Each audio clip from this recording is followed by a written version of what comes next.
Jadi orang menikah tetap pada usia segitu gitu, tetapi sebetulnya kematangan yang dibutuhkan jauh lebih tinggi. Karena memutuskan anak mau menikah umur berapa itu kan memang hak orang tuanya nih gitu ya, dan hak yang bersangkutan. Tetapi kalau dia keluarga maslahah an-nahdiyah, dia akan berpikir dampaknya kepada masyarakat.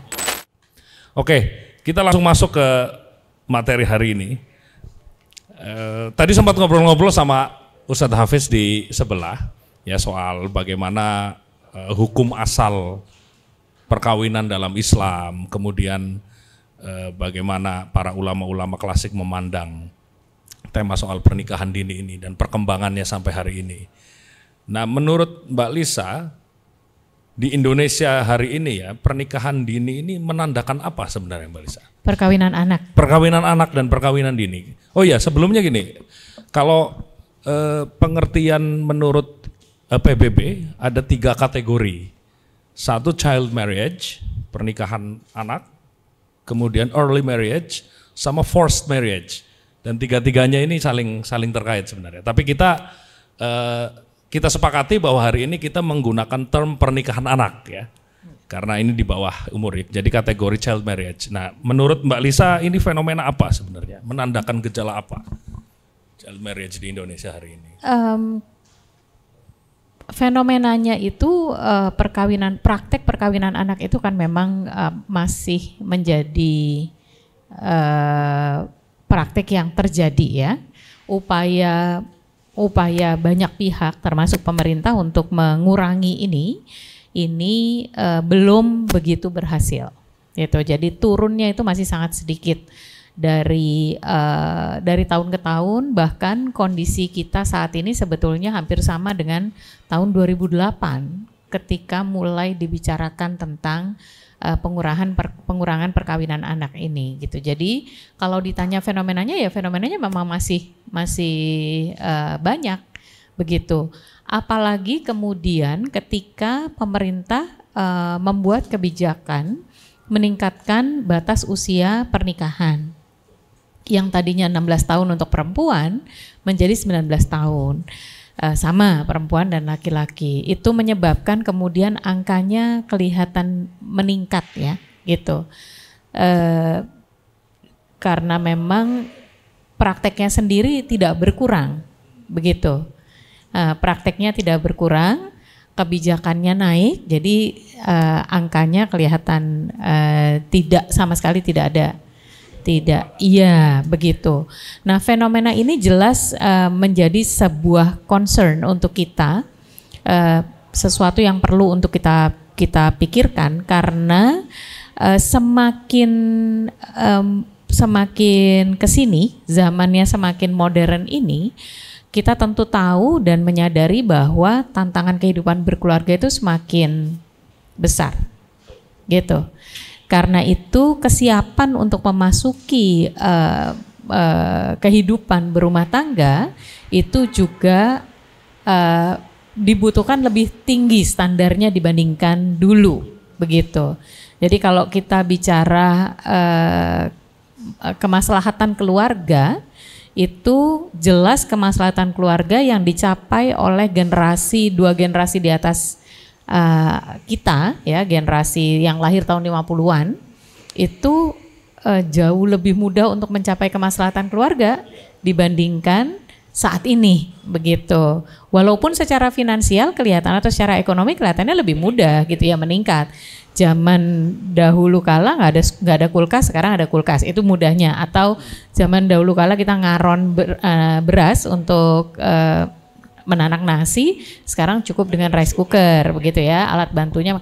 Tetapi dari sisi kematangan itu sebetulnya dibutuhkan tingkat kematangan yang jauh lebih tinggi begitu. Jadi antara kesiapan untuk menikah dengan praktek untuk menikah lebih cepat itu ternyata sampai saat ini tidak berbanding lurus gitu. Jadi orang menikah tetap pada usia segitu gitu, tetapi sebetulnya kematangan yang dibutuhkan jauh lebih tinggi gitu. Nah, di balik itu ada apa? Ada banyak sekali faktor Jadi tidak cukup dengan hanya sekedar bicara perkawinan anak itu kurang optimal begitu. Itu kurang sekali sebetulnya. Tidak cukup ya untuk mengubah tradisi tersebut karena ada banyak ini tradisi. Dan mengubah tradisi itu tidak mudah karena tradisi itu terkait dengan nilai-nilai, terkait dengan kultur yang terjadi di dalam komunitas atau masyarakat tertentu gitu. Dan sebetulnya di sini tantangan dari organisasi kemasyarakatan terutama berbasis agama. Karena ormas keagamaan ini sebetulnya memegang apa istilahnya kunci khusus yang seharusnya insya Allah akan lebih efektif dibandingkan kalau itu pendekatannya hanya sekedar pendekatan hukum seperti aturan yang ditingkatkan dan lain-lain. Justru karena ini terkait nilai-nilai, terkait pemahaman, terkait budaya. Gitu. Dan itu ada untuk sosialisasi dan lain-lain ke akar rumput.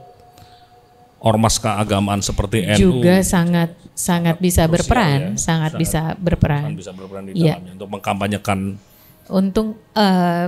Sebetulnya kalau menurut saya bukan mengkampanyekan. Kalau mengkampanyekan itu kan menyampaikan bahwa perkawinan anak itu tidak baik, begitu ya. Okay. Tetapi yang jauh lebih penting itu adalah mengubah cara berpikir. Misalnya begini.